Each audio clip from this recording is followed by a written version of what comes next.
Hello, friends. Let's start today's session. Today is 10th of April. जो हमारा सबसे पहला आर्टिकल है, that article is by C. Raja Mohan in Indian Express.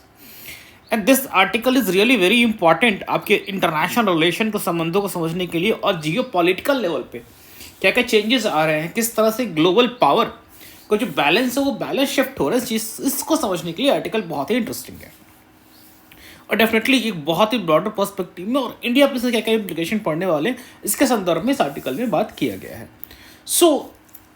एक मैं आपको हाइपोथेटिकल सिनेरियो इमेजिन करने के लिए देता हूँ कि अभी प्रेजेंट डे में यूएसए और चाइना के बीच में बहुत अच्छे संबंध नहीं है और चाइना और यूएसए के संबंधों में अच्छे नहीं होने के कारण यूएसए का झुकाव बाकी India, Japan, south east Asian country की तरफ ज़्यादा है, कहीं ना कहीं चाइना को काउंटर बैलेंस करने के लिए।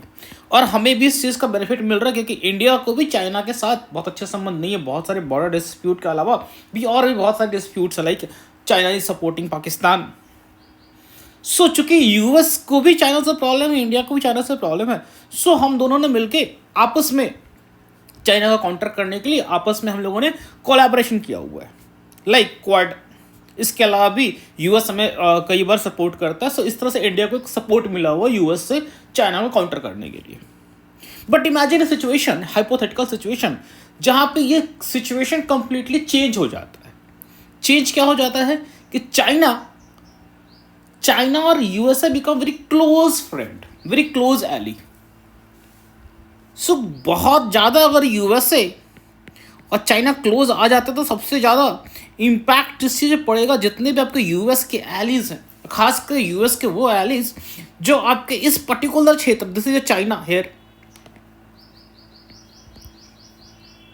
और ये दिस इज चाइना, और यूएस के जो भी एलीज हैं, यहाँ पे इंडिया है, here is Australia, here is Japan, this is south Korea. तो इन सबों को प्रॉब्लम होगी बिकॉज एक बार चाइना और यूएसए के बीच संबंध काफ़ी बहुत अच्छे हो गए। वो जो कन्वर्जेंस है यूएस का अपने एलिज के साथ में जो सहयोग कर रहा है, वो डिपेंडेंस, वो कन्वर्जेंस खत्म हो जाएगा। और एक बार वो कन्वर्जेंस खत्म हो गया इट विल क्रिएट इनके एलिज के सो मेनी प्रॉब्लम्स। इस आर्टिकल में वही बात की गई है। क्या ये अभी कुछ ऐसा साइंस देखने को मिल रहा है, कुछ ऐसे एग्जाम्पल्स देखने को मिल रहे हैं जिससे जियो स्ट्रैटेजिस्ट लोगों का ये मानना है, हाँ, यूएस और चाइना के बीच में, यूएसए और चाइना के बीच में देयर इज ग्रोइंग कन्वर्जेंस, दोनों एक दूसरे को अकोमोडेट करने की कोशिश तो की जा रही है। अगर ऐसा अकोमोडेशन हो जाता है तो इसका क्या क्या इम्प्लीकेशन पड़ने वाले हैं। और दूसरी इंपॉर्टेंट बात सबसे कि इस अकोमोडेशन की सबसे बड़ी संभावना क्या है, क्या यूएसए और चाइना आपस में कभी मिल सकते हैं क्या। ठीक है, इस चीज़ को समझने की कोशिश करते स्टार्ट करते हैं कि ये मुद्दा उठा कहाँ से। ये बात उठी कहाँ से।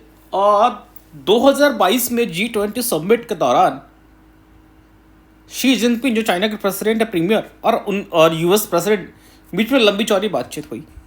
2023 के नवंबर में APEC, Asia Pacific economic corporation में यूएस में Xi Jinping went to attend. US जाके उन्होंने यहाँ पे इस कॉन्फ्रेंस को अटेंड किया और वहाँ पे भी फिर से यूएस के प्रेसिडेंट से बातचीत हुई। उसके अलावा यूएस ने भी कई बार ऐसा स्टेटमेंट दिए कि यूएस चाइना के साथ रिस्पॉन्सिबल कंपटीशन को प्रमोट करना चाहता है। रिस्पॉन्सिबल कंपटीशन, अब ये सर रिस्पॉन्सिबल कंपटीशन का मतलब ये है कि जहाँ जहाँ पे पॉसिबल हो पाएगा, वहाँ यूएसए चाइना के साथ कोऑपरेट करेगा, लाइक ट्रेड इश्यूज पे, ग्लोबल इश्यूज में भी ये क्लाइमेट चेंज को लेकर हो सकता है, ट्रेड इश्यू हो सकता है कि चाइना और जैसे एआई रेगुलेशन के बारे में बात चल रही है। एआई, आर्टिफिशियल इंटेलिजेंस, एक नया इमर्जिंग फील्ड है। आर्टिफिशियल इंटेलिजेंस के जुड़े हुए नए रेगुलेशन को लेके चाइना और यूएसए साथ मिलकर उस रेगुलेशन को बना सकते हैं। देयर आर चांसेस कि जहाँ जहाँ पे ग्रोइंग कन्वर्जेंस है, जहाँ पे यूएसए भी चाइना को अकोमोडेट करने की कोशिश कर रहा है, चलो ठीक है, चिल्ली के साथ में लेके चलते हैं। चाइना भी यूएसए अकोमोडेट करने की कोशिश कर रहा है। एंड बाइडेन एडमिनिस्ट्रेशन, जो जॉब बाइडेन का एडमिनिस्ट्रेशन है, that is saying responsible competition, ठीक है, विथ राइजिंग चाइना, ठीक है। एंड ये जो राइजिंग चाइना के साथ रिस्पॉन्सिबल कॉम्पिटिशन है, this is really creating panic तो नहीं कहूंगा, but it's cause of concern, चिंता का विषय बन जाता है भारत जैसे कंट्री के लिए। ज़्यादा चाइना के साथ उसका संबंध बहुत क्लोज हो गए, तो जो हमारी डिपेंडेंसी यूएस पे है वो कितने हद तक सही है, ठीक है। सो इन सभी चीज़ों को देखते हुए हमें ये समझने की जरूरत है कि सभी चीज़ों को देखते हुए हमें ये समझने की जरूरत है कि इंडिया यूएसए के संबंधों में किस हद तक गर्माहट और किस हद तक उसमें स्ट्रेंथ है, जो अगर चाइना के साथ ग्रोइंग कन्वर्जेंस होता भी यूएसए का, तो यूएसए फिर भी हमारा सपोर्ट करेगा। सो ये जो एंगेजमेंट है, जैसा कि बताया मैंने पहले कि G20 समिट पे दोनों के बीच में बात हुई, दोनों हेड ऑफ स्टेट के बीच में। सेकंड, हमने देखा कि एशिया पैसिफिक इकोनॉमिक कोऑपरेशन 2023 में भी, नवंबर 2023 में ही दोनों के बीच में काफ़ी अच्छा मीटिंग हुआ। देन वहाँ के जो यूएस के स्टेट ट्रेजरी सेक्रेटरी हैं, that is Yellen, he visited China. So ये सारा का सारा दिखा रहा है कि हाँ यूएसए अकोमोडेटिव है, लेकिन यहाँ भी सबसे बड़ी बात है, यूएसए चाइना को लेके कितना भी अकोमोडेटिव हो जाए, यूएसए चाइना को लेके कितना भी अकोमोडेटिव हो जाए, but there is some fundamental problem. Fundamental problem ये है कि चाइना कभी दोनों के बीच में जो बेसिक नॉर्म्स है, बेसिक वैल्यूज हैं, this values are very different. First, China is a communist country, there is no democracy. USA हमेशा डेमोक्रेटिक वैल्यूज, डेमोक्रेटिक नॉर्म्स के लिए हमेशा वर्ल्ड वाइड ये आवाज उठाते रहता है। सो फर्स्ट पॉइंट जो हमारा था, इसको we can say it is clash of ideologies. So China और USA having two different kind of ideologies. So ये बहुत बड़ा फंडामेंटल डिफरेंस है। इसके अलावा नंबर टू स्ट्रैटेजिक कंपटीशन,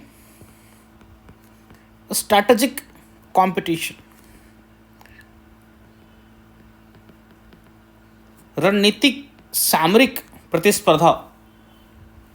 सबसे पहले हमने एक वीडियो डिस्कस भी किया, South China Sea dispute. South China Sea वो डिस्प्यूट है जहाँ पे USA is very much involve. South China Sea जो लोकेशन है, this is the location of South China Sea. और साउथ चाइना सी का जो बॉर्डर है, मोस्टली जो साउथ ईस्ट एशियन कंट्रीज है उनके साथ शेयर होता है। और चाइना यहां से क्लेम करता है नहीं साउथ चाइना सी हमारा है, 9 डैश लाइन। और चूंकि फिलीपाइंस, वियतनाम, ये हमेशा क्लेम करते कि नहीं चाइना आप हमारे पास जबरदस्ती हमारे एरिया में घुस रहे हो। और अभी रिसेंटली कुछ दिन पहले, 8-10 दिन पहले, फिलीपाइंस के एक नावल पेट्रोल वेसल पे चाइना ने वाटर जेट से बहुत वो अटैक किया था। सो उसको लेकर यूएस ने कुछ एडवर्सल कमेंट भी पास किए थे। सो इट सोच कि ये लोकेशन पे यूएस कांट बैक ऑफ, ठीक है। फर्स्ट, ये strategic competition South China Sea is first point. Second, Taiwan issue मैंने डिस्कस किया वन चाइना पॉलिसी के अंतर्गत।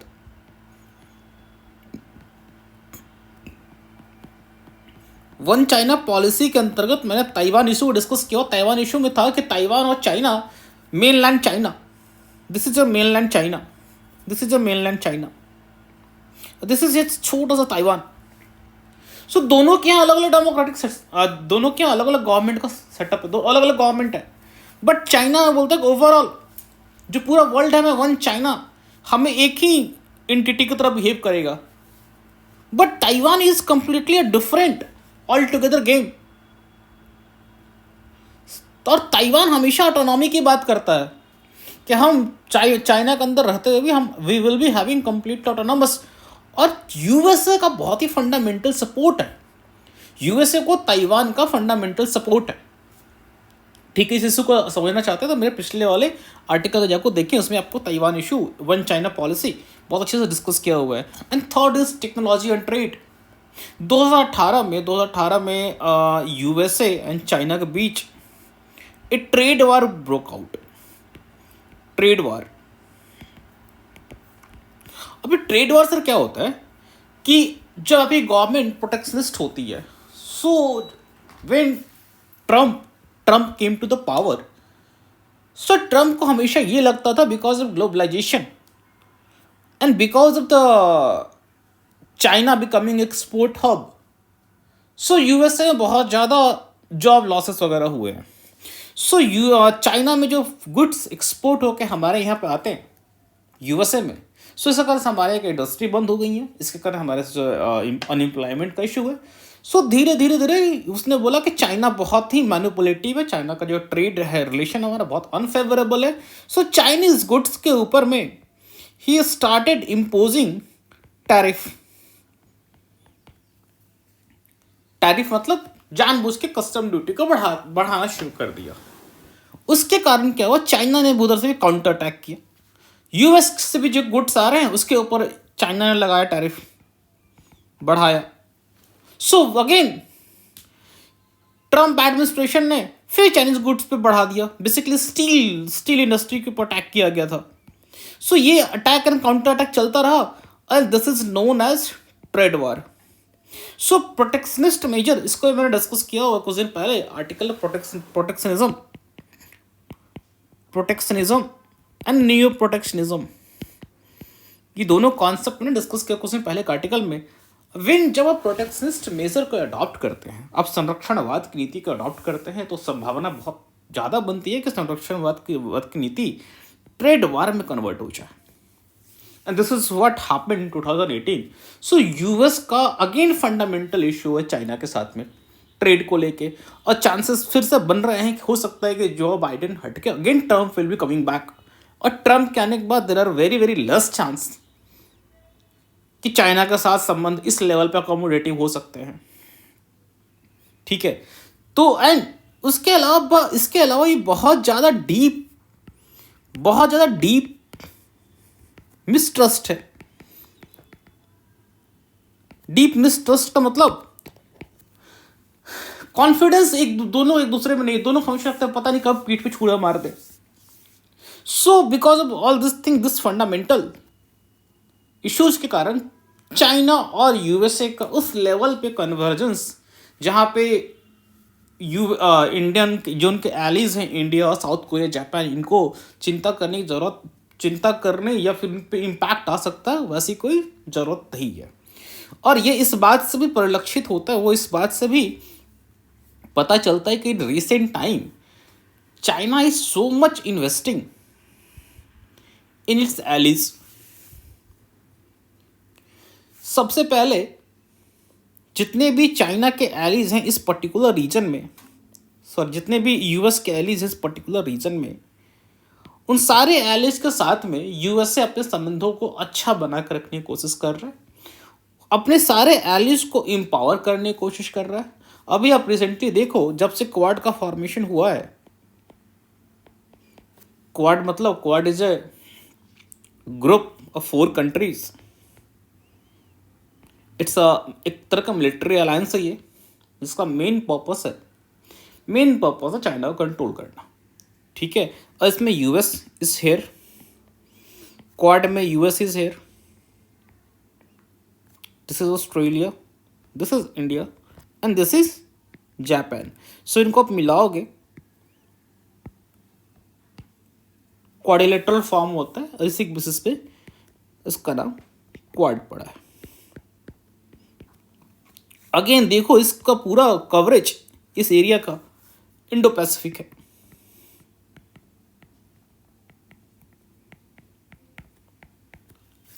सो एक तो क्वाड हो गया। अभी रिसेंटली ऑकस वॉज मेड 2021 में, ऑकस वॉज क्रिएटेड। ऑकस के अलावा चाइना इज ऑल्सो, ऑकस के अलावा USA is also, not China, USA is also planning for chip 4। हमने ये इशू भी डिस्कस किया है 2 दिन पहले एक आर्टिकल में कि semiconductor chip, why it's very very important, क्योंकि चाइना का इस पर मोनोपॉली है। मोनोपॉली, चाइना लार्जेस्ट प्रोडक्शन, तो चाइना चिप को कंट्रोल करके ग्लोबल वैल्यू चेन को डिसरप्ट करने की कोशिश करता है। So what USA is trying to do, chip 4 country में USA, Taiwan, Japan and South Korea, in 4 country को मिला के चिप 4 को क्रिएट करने की कोशिश की गई, जिससे कि चिप शॉर्टेज का issue can be solve. So US, ऐसा नहीं है कि यूएस ने चाइना को अकोमोडेट करने के चक्कर में अपने पूरे एलिज को छोड़ दिया। इनफैक्ट यूएस भी इस बात को समझता है कि चाइना को अकोमोडेट करना, चाइना के साथ complete convergence is not possible because of this fundamental issue जो कि हमने भी डिस्कस किया। सो यूएस कंटिन्यूसली जो अपने एलिज हैं इन रीजन में, उन एलिज को लगातार एम्पावर कर रहा है, उनको सपोर्ट कर रहा है और अलग अलग तरह के मिनी लैटरलिज्म पे फोकस कर रहा है। देखिए द टर्म नोट कीजिएगा, मिनी लैटरलिज्म।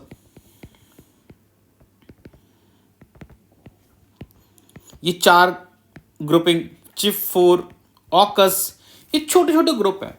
इन छोटे छोटे ग्रुप के through it is trying to ensure security in the region. तो ये तो बात क्लियर हो गई कि हाँ, चाइना को कभी अकोमोडेट नहीं किया जा सकता। बट अगेन इंडिया अगर ऐसा सिचुएशन फ्यूचर में अगर आ भी जाए, so what India should do,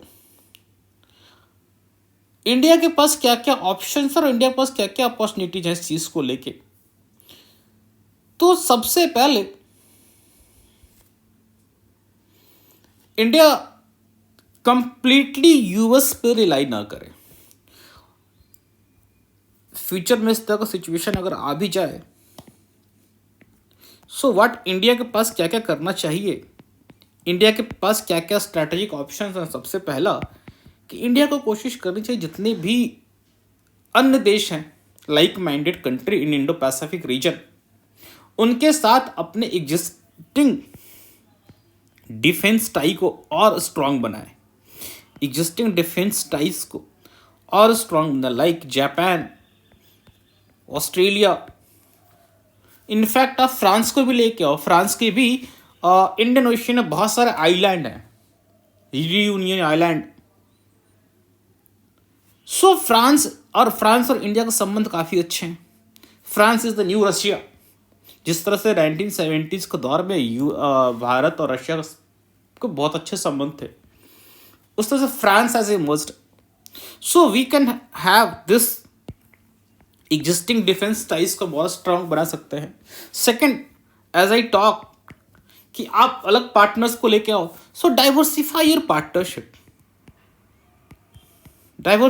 partnership, diversification of partnership में मतलब कि कुछ नए पार्टनर, फ्रांस के बारे में बात की, इसके अलावा जितनी भी साउथ ईस्ट एशियन कंट्रीज हैं लाइक वियतनाम, इंडोनेशिया, फिलीपाइंस, अभी साउथ कोरिया के साथ हमने एडवांस टेक्नोलॉजी को लेकर डील किया है। वो डील इसलिए पॉसिबल हो पाया क्योंकि उस पर यूएसए ने दबाव दिया था कि इंडिया के साथ तुम डील करो, बिकॉज यूएसए नोज की डील अगर इंडिया के साथ होगी तो इंडिया के लिए बेनिफिशियल है। So we need to diversify our ties. और अभी एस जयशंकर ने वो साउथ चाइना सी के डिस्प्यूट को लेके चाइना के अगेंस्ट उन्होंने स्टेटमेंट भी पास किया था। थर्ड, इन सारी चीज़ों के बीच में India should also try to have its strategic autonomy.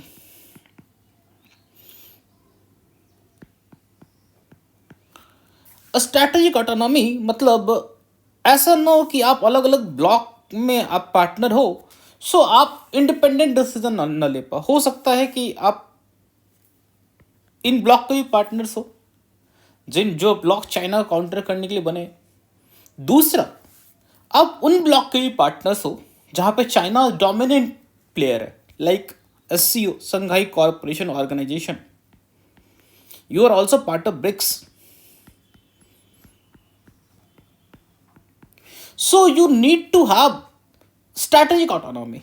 ऐसा नहीं है कि सिर्फ हम इस या फिर इस ग्रुप दो में से किसी एक ग्रुप के में फंस जाने के कारण हम इंडिपेंडेंट डिसीजन नहीं ले पा रहे हैं, या it is called two leg diplomacy. Two leg diplomacy. But at the same time we need to ensure कि हमारी स्ट्रैटेजिक ऑटोनॉमी, सामरिक स्वायत्ता बनी रहे. ठीक है. Fourth, we should try to develop our own indigenous defence development. मतलब हमारे यहाँ की जो डिफेंस कैपेसिटी है अभी भी उस लेवल विकसित नहीं हो पाई. अभी भी मैं फ्रांस से राफाल खरीदा हमने.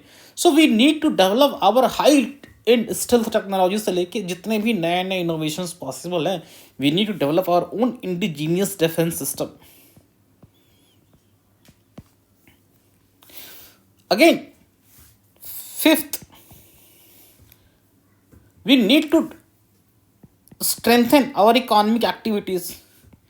जैसा जैसे हमारी इकोनॉमी ग्रो होगी वैसे जितना बड़ी हमारी GDP होगी उतना बड़ा हमारा क्लाउड होगा. क्लाउड मतलब उतना बड़ा इन्फ्लुएंस होगा. Also India is not the part of belt and road initiative led by China. So हमें जरूरत है ऐसे कॉरिडोर की जो इंडिया लीड कर रहा हो और वो BRI का अल्टरनेटिव हो. तभी हम 2-3 कॉरिडोर पे काम कर भी रहे हैं. एक was Asia Africa growth corridor, second was quality for partnership, and third was IMEC, India middle east economic corridor. So all this पे हम काम कर रहे हैं. This is fifth point. Six, maritime domain में India has to be vigilant. Indian ocean में India has always treated itself in Indian Ocean as net security provider. Net security provider. It's like कि मेरे घर के पीछे का जो इलाका है वहाँ पे किसी भी तरह के इश्यूज होते हैं, कोई आके वहाँ पे बदतमीजी करता है तो definitely it will be first जो मैं रिस्पॉन्ड करूँगा कि भाई यहाँ पे कुछ नहीं करना है. But someone far away is coming here and he is responding. तुम यहाँ हल्ला क्यों कर रहे हो? So it's showing कि मेरे स्फेयर ऑफ इन्फ्लुएंस में आके आप घुस रहे हो. That definitely it's going to be issue. कल को डेट में यू स्टार्ट सेइंग कि नो ये हमारा स्फेयर ऑफ इन्फ्लुएंस बिकॉज यहाँ पे तो हम सिक्योरिटी प्रोवाइड कर रहे हैं. सो इंडिया हमेशा कहते रहा कि इंडियन ओशियन वाला जो पार्ट है इस पार्ट में नेट सिक्योरिटी प्रोवाइडर हम हैं. और इंडिया कंसीडर इटसेल्फ, इंडिया अपने आप को कंसीडर करता है as a ship stationed in Indian ocean.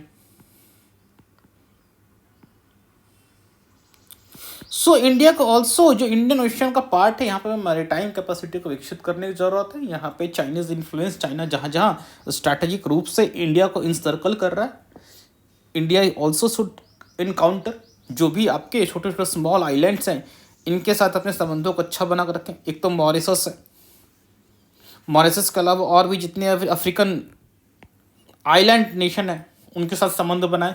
East African countries जो बॉर्डर पे हैं उनके संबंधों को सुधार करें.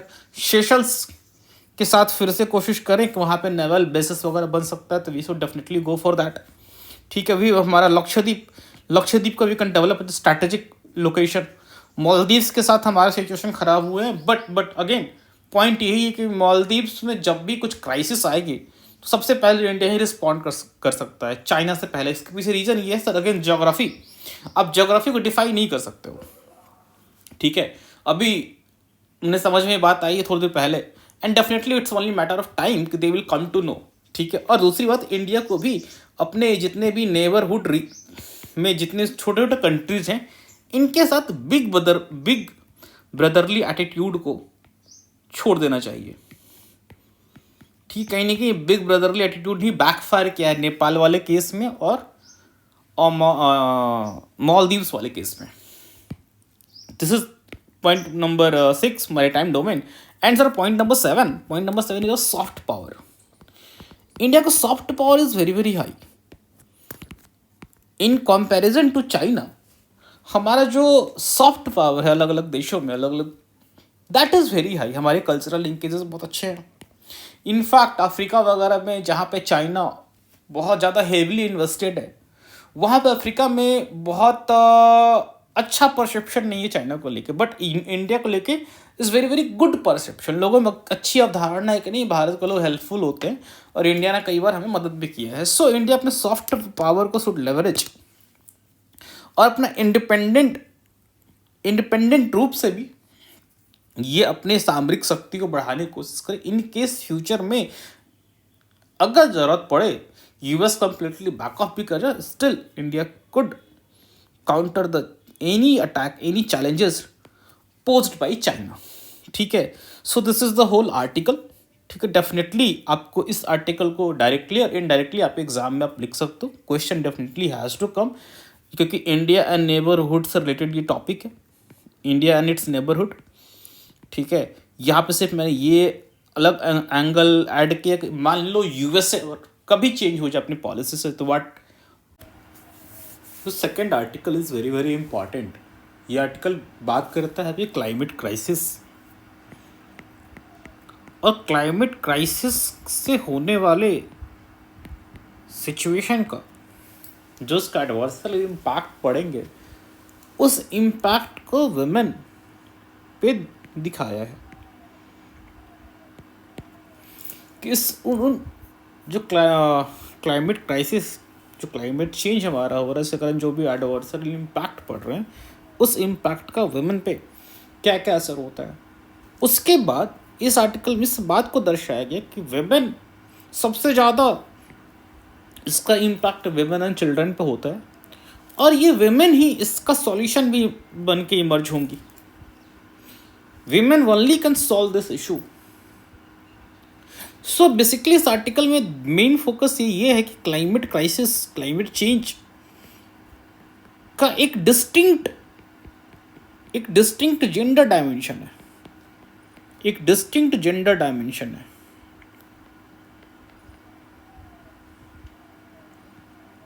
और अभी जो कल का सुप्रीम कोर्ट, परसों जो सुप्रीम कोर्ट का जजमेंट आया था, सुप्रीम कोर्ट जजमेंट में जो बोला गया कि right against adversarial impact of climate change, इसको फंडामेंटल राइट का दर्जा दिया गया. सो उसी कॉन्टेक्स्ट में ये आर्टिकल आया है. And this article written by very famous doctor Soumya Swaminathan.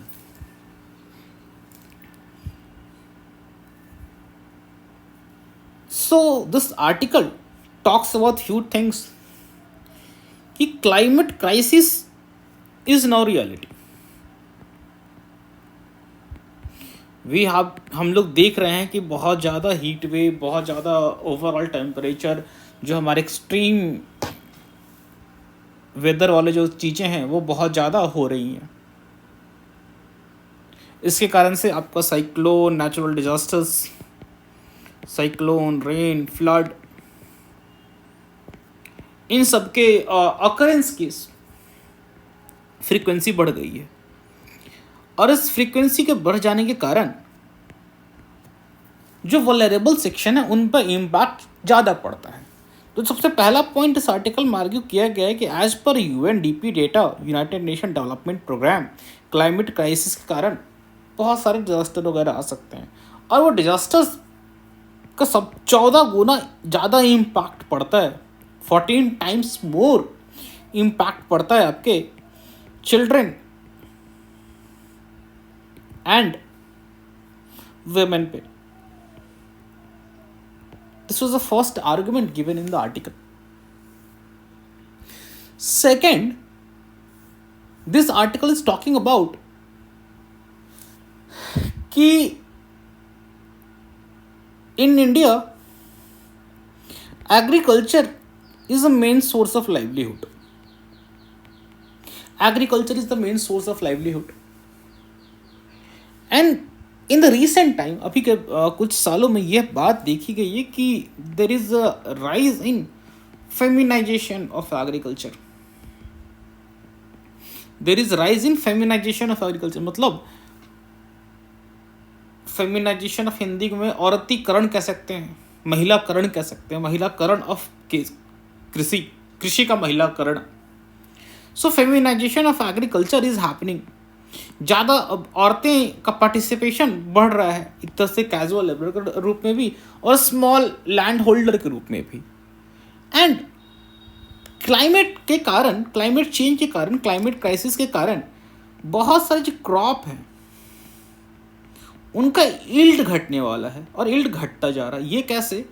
For example India में एक recent study, Indian agricultural journal study में पाया गया था कि जो हमारा वीट, जो हमारा विंटर सीजन में ग्रो होने वाला वीट है, रबी क्रॉप, इसके इसके इसके यील्ड में कमी आने वाली। यील्ड में कमी क्यों आने वाली है? कि जो हमारा विंटर सेशन होने वाला है वो धीरे धीरे, जो हमारा विंटर सीजन होने वाला, धीरे धीरे विंटर सीजन का टेम्परेचर बढ़ना शुरू होगा। क्योंकि रबी क्रॉप है, रबी क्रॉप को हाई टेम्परेचर कांट टॉलरेट, दूसरा बहुत ज़्यादा बारिश भी टॉलरेट नहीं कर पाएगा। तो इस कारण से वीट के यील्ड में कमी आएगी। सो अगर वीट के यील्ड में कमी आती है, overall climate induced, climate driven, एक वर्ड इन्होंने यूज किया, climate driven,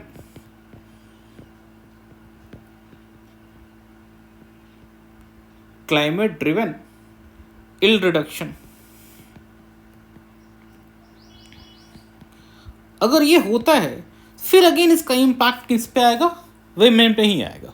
so again they will go through some financial hardship, आर्थिक कठिनाई होने के साथ साथ न्यूट्रिशनल चैलेंजेस भी आएंगे। मतलब जो न्यूट्रिशन वगैरह मिलना चाहिए उसमें भी कमी देखने को मिलेगी। ठीक है, again second point, third point कि इंडिया में basically small and marginal land holdings है हाउस होल्ड के। मतलब 86% इंडिया का farmers are small and marginal farmers. Small and marginal farmers जो मेल हैं, मेल फार्मर्स, दे बेसिकली उनको स्टिग्मा फेस करना पड़ता है। स्टिग्मा मतलब सामाजिक वो स्टीरियोटाइपिंग टाइप के, कि कर्ज लिए हुए हो, लोन लिए हो, उस तरह से स्टिग्मा फेस करना पड़ता है। वहीं पे जो वेमेन होती हैं इस तरह के हाउस होल्ड की, उनको बहुत हाइयर लोड होता है हाउस होल्ड वर्क। आप जाइए ये फॉडर मतलब जलावन वगैरह लेने के लिए, चुनने के लिए जाना पड़ता है। Then again to fetch the water, पानी लाने के लिए। ठीक है, सो जिससे उनके हेल्थ वगैरह इस पे चैलेंजेस आते हैं। Plus they become victim of greater in partner violence. मतलब बेचारा हस्बैंड स्टिग्मा में जी रहा है और कहीं मिलता नहीं है, और ऊपर से climate change, crop yield reduce, सही से पैसा नहीं मिल रहा, फसल सही से उग नहीं पा रहा है। So they will come and they will create violence at the home, domestic violence. So this is your third point. Fourth point,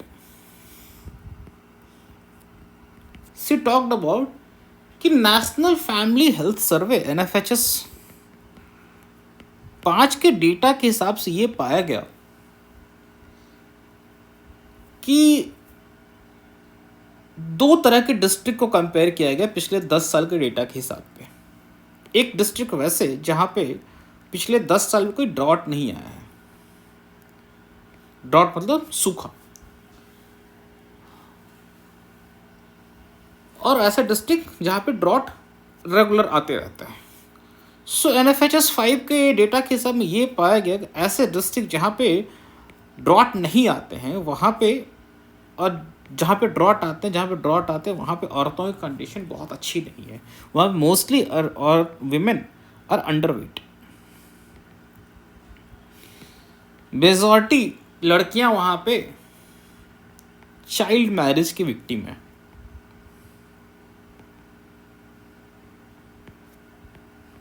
ठीक है, और increasing food and nutritional insecurity और इंक्रीजिंग वर्क बर्डन, और चूंकि सुखाड़ कारण इनकम में certainty नहीं है।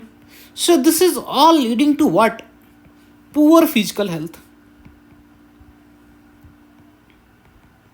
सो एक तो child marriage plus poor physical health दोनों ले मिलके व्हाट दे आर क्रिएटिंग, जितने भी आपके डेवलपमेंट इंडिकेटर्स हैं, infant mortality rate, maternal mortality rate, wasting, stunting, वो सारे के सारे पे इसका इम्पैक्ट पड़ेगा. सो डेवलपमेंट कीपिंग असाइड वुमेन, इनको बिना सिम्टम रखे हो नॉट पॉसिबल. और ये जो क्लाइमेट चेंज का जो इम्पैक्ट आएगा वो सबसे पहले इन क्षेत्रों पे आएगा जो पहले से ही ड्राउट प्रोन है, जहाँ पे सुखाड़ आने की ज़्यादा संभावना है, वो और इम्पैक्ट होंगे तो ये सारे सिचुएशन और बढ़ेगी. तो जो आपके इंडिकेटर्स हैं जिन पे बात कर रहे हो, जिस पर सस्टेनेबल डेवलपमेंट गोल्स में आपको 1 2 3 4 इस जो स्टार्टिंग से हैं वो सारे के सारे आप अचीव नहीं कर पाओगे. ठीक है, this is the fourth point. Now fifth point she talked about,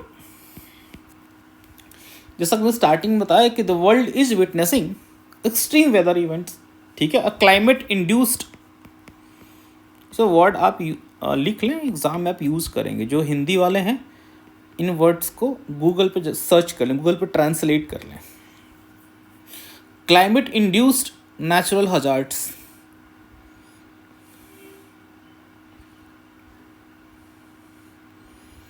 climate induced natural hazards. So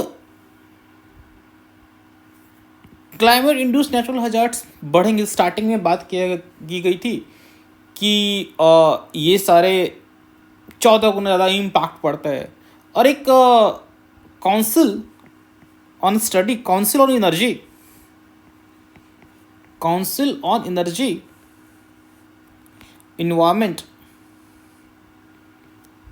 and water, CEEW के 2021 की रिपोर्ट में ये पाया गया कि 75% भारतीय जिले are vulnerable to hydromet disasters. What is the word? Hydromet disasters मतलब जल से जुड़े हुए किसी न किसी तरह के आपदा से, वो जैसे flood, drought, cyclone. And NFHS 5 का डेटा दर्शाता है कि यहाँ पे इन 75% डिस्ट्रिक्ट रहने वाले women and children 50% are vulnerable to such hydromet disasters. और there is a direct correlation between natural disaster, मतलब ऐसे डिजास्टर और इनका डायरेक्ट कोरिलेशन है जेंडर वायलेंस के साथ में, gender based violence against women. क्योंकि ये लॉ एंड ऑर्डर की सिचुएशन को बदतर बनाता है and it creates gender based violence. और जो वाटर साइकिल है, वाटर साइकिल को डिसरप्ट करता है. तो अगेन वो वाटर साइकिल को डिसरप्ट होने के कारण जो पीने के पानी या फिर अदर खाना बनाने के पानी की जरूरत पड़ती है, अगेन उसका भी जो बर्डन है, that burden is going to come on women.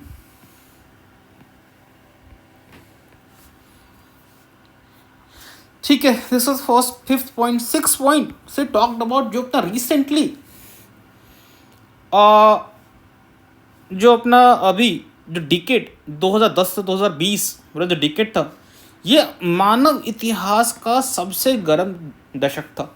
It was the hottest ever recorded decade in the human history.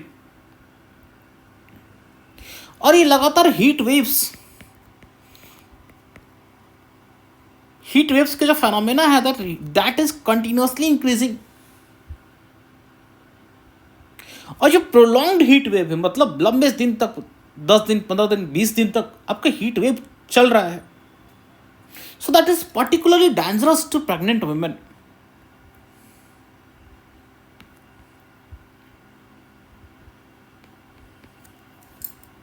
So it creates increased risk of preterm birth. ठीक है. Similarly, exposure to pollutants in the air. आजकल के date में वो क्या कह रहे हैं, पर्टिकुलेट मैटर, और इसके अलावा बहुत सारे हाउस होल्ड और आउटडोर औरतों को दोनों तरह का एयर पोल्यूशन का बहुत ज़्यादा सामना करना पड़ता है, इंडोर में और आउटडोर भी। इंडोर तो बेसिकली अभी भी मेजॉरिटी जो फॉडर फ्यूल पे खाना बनाती है, मतलब लकड़ी गोईठा वगैरह पे, they have to wear the, उनको इंडोर एयर पॉल्यूशन का सामना करना पड़ता है। एंड आउटडोर तो है ही PM 2.5 वगैरह, जिसके कारण से लंग्स वगैरह में इश्यूज होते हैं। It can also create heart related issues. So this is a 6 point कि हीट वेव्स वगैरह इस इज़ नॉट गुड। और रिसेंटली 2-3-4 दिन पहले हमने कवर किया है कि IMD ने फिर से, इंडियन मेट्रोलॉजिकल डिपार्टमेंट ने इशू किया है कि हीट वेव की जो frequency that is going to increase. ठीक है, इसके अलावा एक बहुत अच्छी बात इस आर्टिकल में मेंशन्ड है, that is intersectionalities. Of course not all women are equally at risk within the same geographic or agroecological zone. Thus, climate change has a distinct gender dimension. There is a need for more evidence on the intersectionalities. So ये मैं concept कई बार discuss कर चुका हूँ कि what is intersectionalities. Intersectionalities is a concept which says कि एक particular reason में वुमेन जो हैं सब में इक्वल रूप से किसी भी चीज़ का इम्पैक्ट नहीं आएगा। जो वुमेन, चूंकि यहाँ पे जो ग्रुप ऑफ वुमेन, इनके भी अलग अलग सेगमेंट्स हैं। कुछ औरतें बहुत गरीब होंगी, someone will be very poor, someone from lower caste also,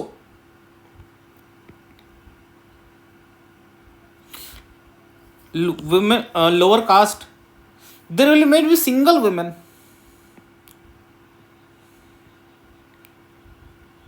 So इन सबों के लिए सिचुएशन होगा, सिचुएशन सबको डिफरेंट होगा। सपोज इमेजिन अ सिचुएशन, जो विमेन यहाँ पे होगी वो तीन तरफ से इसके ऊपर डिप्राइवेशन है। अब मेन डिप्राइवेशन तो विमेन है ही, gender based, sex based deprivation. So this concept is called intersectionality. This was coined in 1989. So this author is again saying about this, but good thing is that the author is also saying कि अगर climate change के कारण जो crisis हो रहा है, climate crisis, उसका impact सबसे ज़्यादा वुमेन पड़ने वाला है, तो उसका सॉल्यूशन भी वुमेन के थ्रू निकलता है। मतलब सर जेंडर जस्टिस के through he only through gender justice climate justice is possible.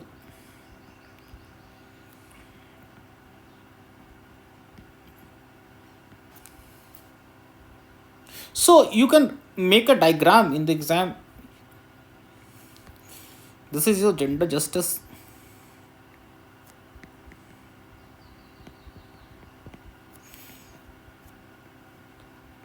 This is all your climate justice.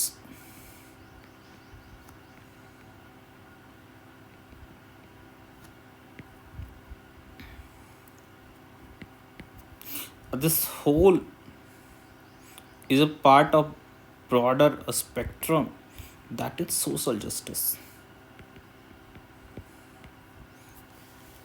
So author ने बहुत अच्छे से इस बात को भी आर्ग्यू किया कि सबसे ज़्यादा impact climate change, climate crisis का आने वाला है वुमेन पे, तो women can only be solution also. So सबसे पहला आर्ग्यूमेंट इसमें ये देती हैं एम्पावरमेंट।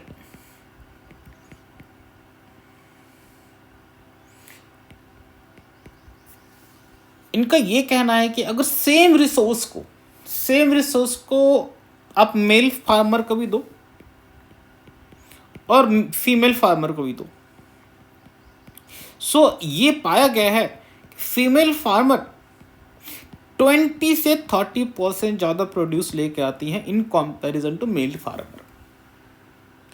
एंड ट्राइबल और रूरल वुमेन, आदिवासी और ग्रामीण महिलाएं, are very very vital for conservation. उनका जो ट्रेडिशनल नॉलेज है और जो उनका चीज़ों को, रिसोर्स को इफिशिएंटली यूटिलाइज करने की कैपेसिटी है, that capacity can effectively work to mitigate the effects of climate change. और इनफैक्ट इस FAO food and agricultural organization FAO ने सॉल्यूशन कुछ कुछ सुझाए हैं। उसमें से एक सॉल्यूशन लोकलाइज्ड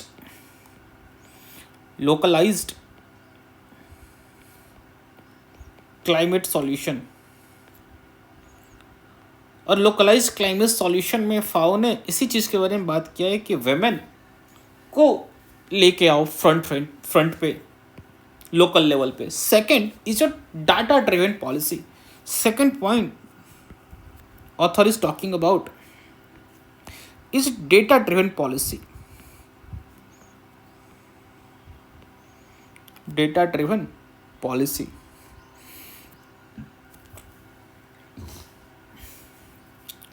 सेक्स डिसएग्रीगेटेड, मतलब अभी क्या होता है, हम सिंपली एक पर्टिकुलर एज ग्रुप का डेटा उठा लेते हैं। अगर हम इसको फोकस करें कि वेमेन स्पेसिफिक डेटा निकालिए, वेमेन स्पेसिफिक डेटा फिर एज वाइज डिवाइड करें, so then we can easily formulate what kind of policy किस पर्टिकुलर एज ग्रुप के वेमेन के लिए सही होगी।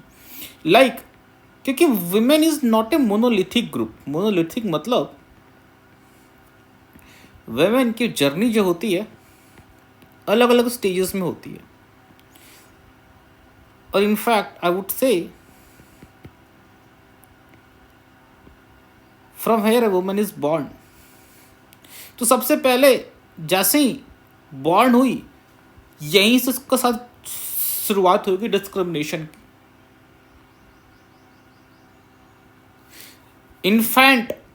इन्फेंटिसाइड, जैसे ही बेटी बॉर्न हुई she is killed. This is a practice in many states.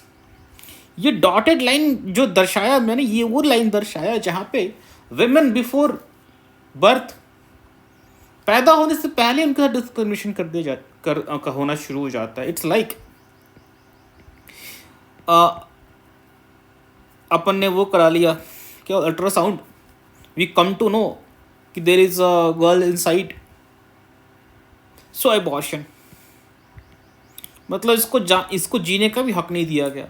So then next stage, अगर वो समहाउ 18 to 14 ईयर्स वाले एज ग्रुप में पहुंच भी गई, so in comparison to counterpart मतलब उसका जो ब्रदर सिबलिंग होगा, भाई वगैरह साथ इसको डिस्क्रिमिनेट किया जाएगा।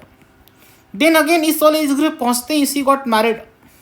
मोस्टली 95% औरतें भारत में 25 साल से पहले उम्र में शादी हो जाती है, और 60% ज़्यादा 18-19 के एज रेंज में। सी गॉट मैरिड होते ही अगेन हस्बैंड और इन लॉज के फैमिली कंट्रोल में, यहाँ डिस्क्रिमिनेशन। फिर थोड़ा सा और आगे बढ़े,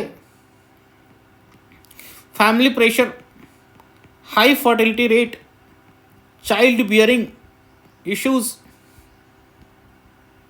देन गेटिंग ओल्डर, ठीक है, एंड ओल्ड लेवल पे।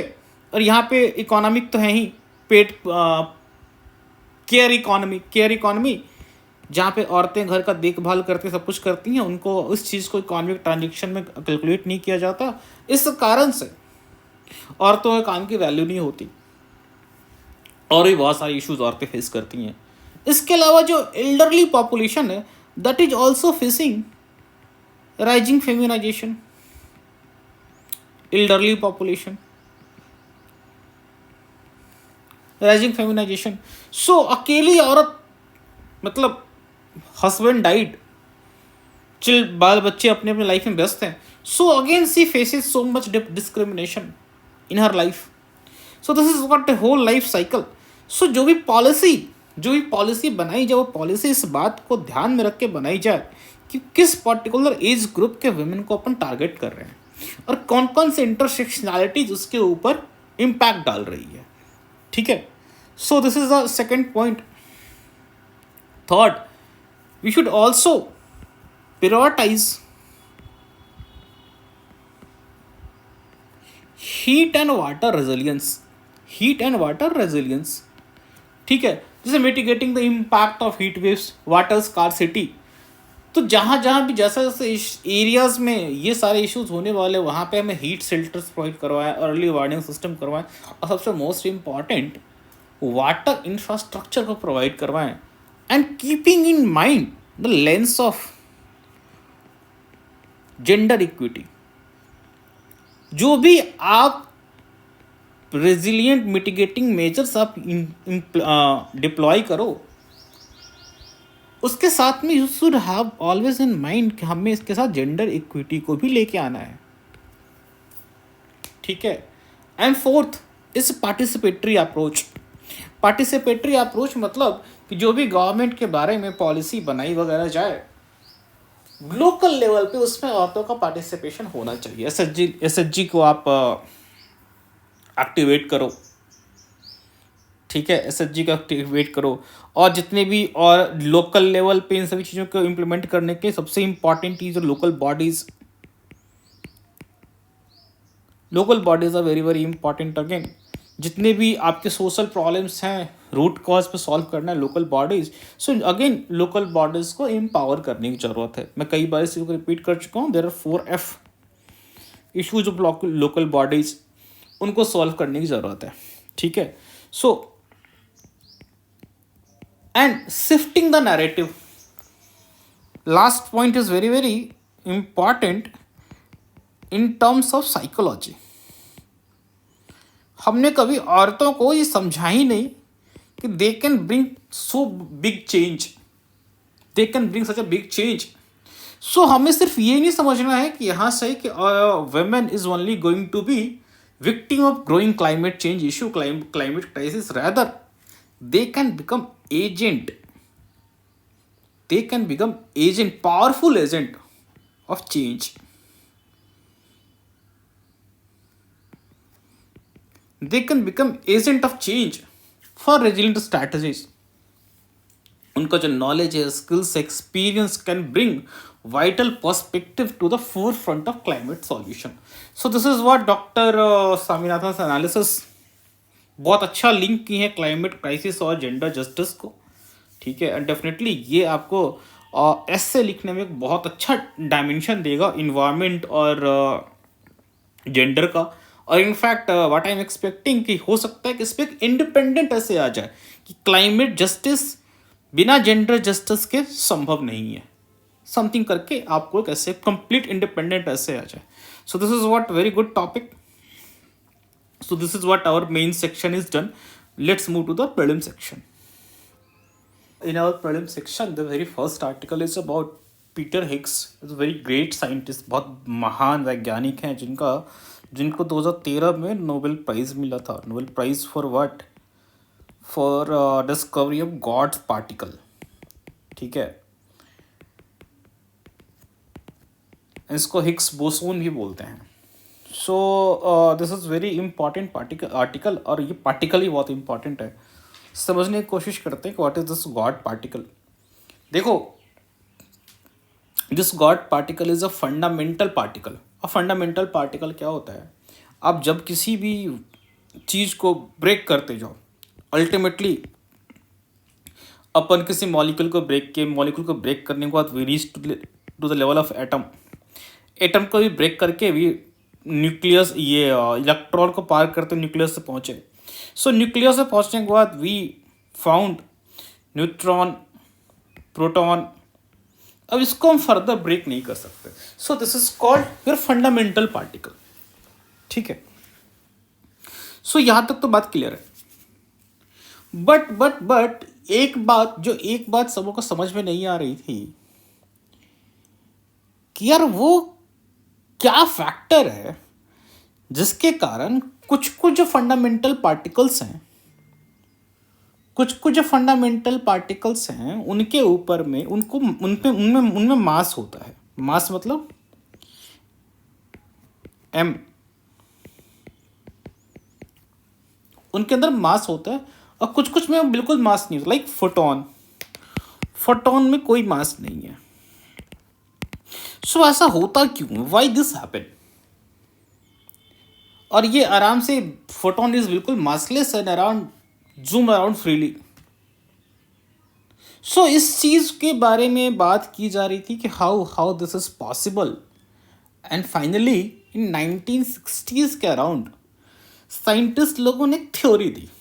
साइंटिस्ट लोगों ने एक थ्योरी दी कि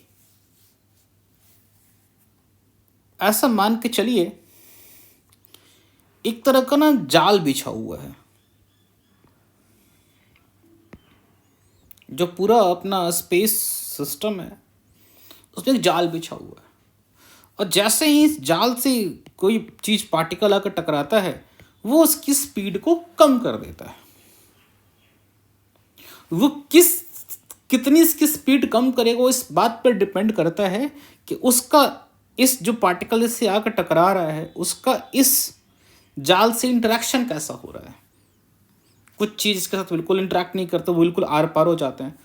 कुछ इससे बहुत ज़्यादा इंटरेक्ट करते तो उनकी स्पीड को कम कर देता है। एंड ये जो जाल है, दिस जाल was called Higgs field.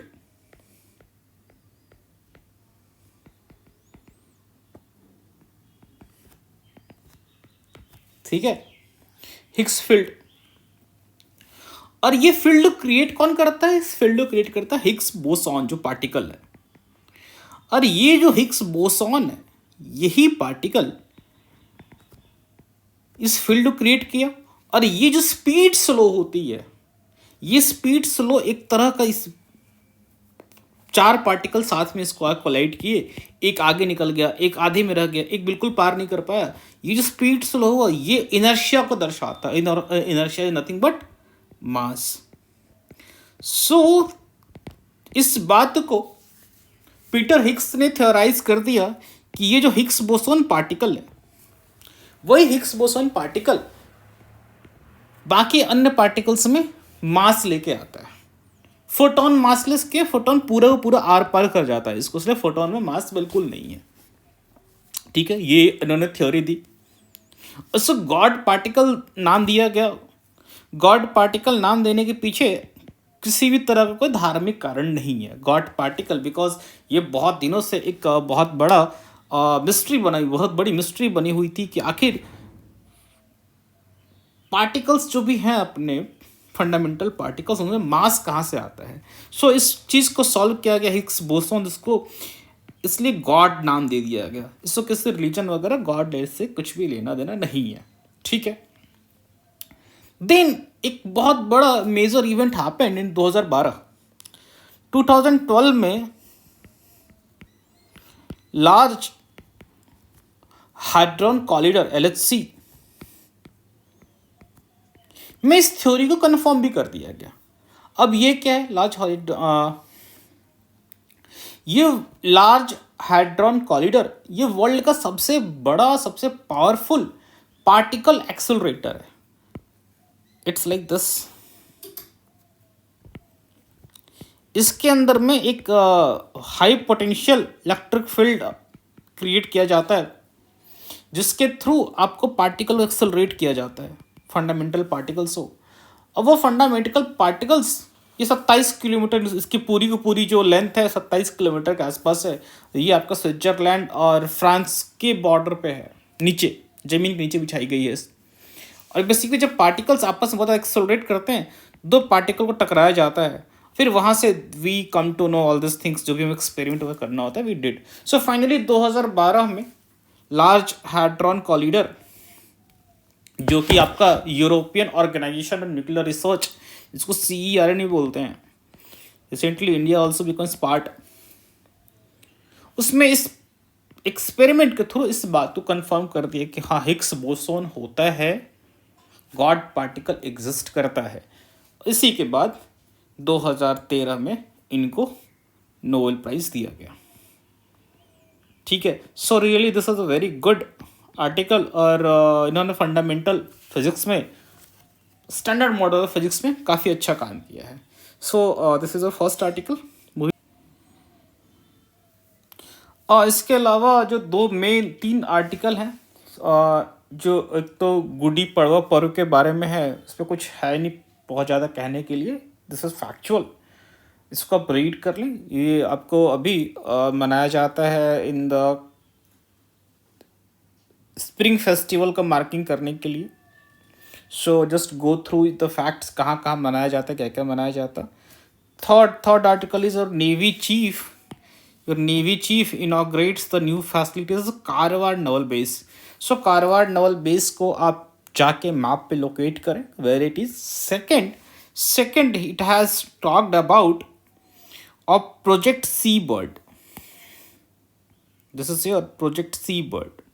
So this may be asked in examination कि प्रोजेक्ट सी बर्ड किस चीज़ से संबंधित है, इसके क्या क्या कंपोनेंट हैं। So that may be yes, तो again you should go and look at this. Fourth article is that कि होता क्या है कि अफ्रीकन रीजन से कंटिन्यूसली, ये यहाँ पे देखो अफ्रीका का मैप बना हुआ है, इस रीजन से कंटिन्यूसली माइग्रेशन करने के लिए छोटे छोटे शिप पे that keep going to European countries. कि डायरेक्ट आप फ्लाइट या लैंड रूट तो जा नहीं सकते, they prefer to go via Red Sea, then Mediterranean, then finally reaching to European countries. तो अभी कुछ दिन पहले एक जो नंबर ऑफ माइग्रेंट्स और डाइन सी, बहुत ज़्यादा, एक शिप थी, जो शिप टूट गई जिबौती के आसपास में जाके, बहुत ज़्यादा माइग्रेंट मारे गए। सो ये please go through the location of Djibouti मैंने पहले भी कवर किया हॉर्न ऑफ अफ्रीका वाले आर्टिकल में। Again go and mark the location of Djibouti, where Djibouti, this is Gulf of Aden. Just name this strait, what is the name of this strait. इस water body का नाम क्या है? Which water body connects Gulf of Aden with Red Sea? Please go see और just mark कि अगर आपसे question आ जाए which is the nearest point, ये जिबौती और Yemen, name of this straight is बाबल मानदेव। तो क्वेश्चन आ जाए बाबल मानदेव किन दो देशों के बीच में है? There may be option Eritrea and Yemen and Djibouti and Yemen. ठीक है, सो एक बार ना पूरा यहाँ से मेडिटेरेनियन सी से होते हुए, रेड सी होते हुए पूरा का पूरा इंडिया आओ, देखो कि आते हुए कौन कौन सा हमें चैनल, कौन कौन से सी, कौन कौन से स्ट्रेट्स हमें पार करना पड़ रहा है। And that should be always in mind. और अगल बगल दोनों बॉर्डर पे कंट्रीज को भी लोकेट करते चलो कि कौन कौन से कंट्रीज हमारे साथ में मिलते आ रहे हैं। So this practice keep do it 4-5 times and it will give you very good understanding। और डेफिनेटली मैप बेस्ड क्वेश्चन तो आपके आने ही आने हैं, and this region is very much in news. So यहाँ से क्वेश्चन डेफिनेटली एक दो क्वेश्चन तो बनता ही बनता है प्रॉब्लम्स में। ठीक है, so this is for today, hope you enjoy the session. दो अच्छे आर्टिकल में डिस्कस किए मेंस में, एंड गॉड पार्टिकल भी डिस्कस्ड। ठीक है, so let's meet next session. Thank you.